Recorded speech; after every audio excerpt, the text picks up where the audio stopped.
هرچه او از مال دنیا داشت داد، خطه بلخ و بخارا داشت داد، سنتی والای و دیوان داشت داد، تخت سامان داشت داد.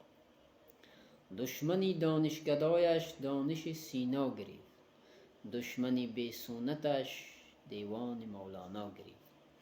دشمنی سنت فروشش سنتی بهزاد برد، دشمنی بی خانهش در خانه او جا گرفت. داد او از دست گرز رستم و سهراب را، با بربرانی ناتوانی را توانا کرد او. نام خود را همچو گوری رودکی از یاد برد، قاتلان خویش را مشهور دنیا کرد او.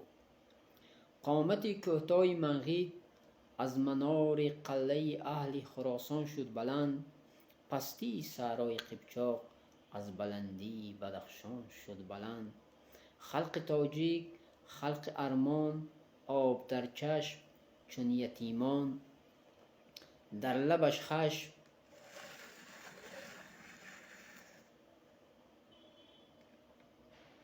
چون یتیمان. از وطن تا برکفن هر بود و نابودش که بود، برکفن طلب و وطن طلبنده ها بخشید و داد. از وطن تا برکفن خود را ادا کرد، از وطن تا برکفن خود را گدا کرد. دشمنی درویش خود را شاه و دارا کرد و خود درویش شد. در میان تنگ چشمانی که چشمی تنگشان را هیچ گنجی پر نمی کرد، 7 خان رستمش بر هدر بسترد. 7 گنج قیمت افراسیابش را بر هدر ریخت، 7 ملکش را فدا کرد. در میان تنگ چشمانی که در چشمانشان سالهای تنگی را می دید او، گه در آتش گه در آب ته به ته با سوختنهای منار سغدیانش سوخت.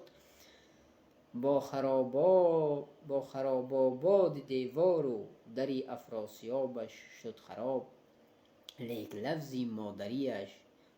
لفظی مادریش همچون نام مادرش در زبان و در دهانش ماند. هر سخن با شیر مادر سخت شد، در استخوانش ماند. خود به خود در گوشه خاک دیار از جدایی از غریبی او گریست و گریه ها بر آبشاران یاد داد. لفظ کوهستانی بر باد و باران یاد داد. رودها را رودکی دان کرد او، بادها را انوری خان کرد او. عاقبت از 7 اقلیم زیر پایش 1 قدم ماند، 1 قدم از ملک جم ماند. لیک در دستش قلم ماند، با قلم در هر قدم ماند. مغز کوهستان در آمد بلکه گورستان در آمد. ترک دنیا کرد و ترک شاعری نه، ترک این پیغمبری نه. غارها را مکتب شعر و غزل کرد، در زبان مادری سحر و عمل کرد. جلد دیوان غزل را جلد دیوان ازل کرد.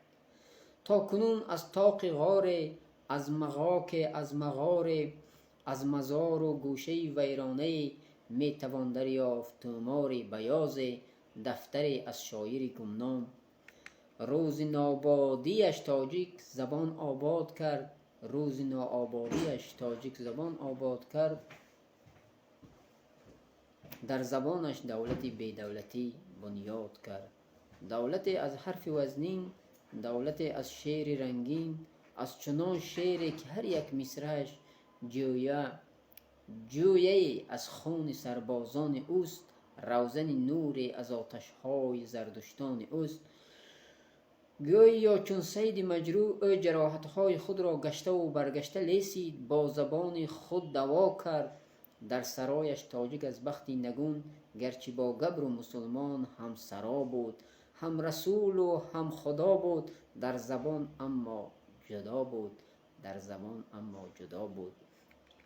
از سر 100 منبر افتادن ناظرهای او، تا نه افتد در زبان خویشتن در سر 100 دار جان دادند شاعرهای او، در سر 100 دار جان دادند شاعرهای او، تا نافتد بر زمین قدری سخن.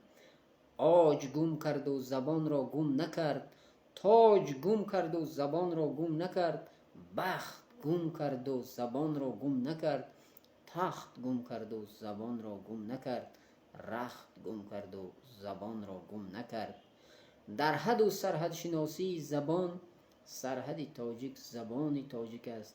تا زباندار وطندار است او، تا زباندار است بسیار است او، بی حساب بی شمار بی حد است.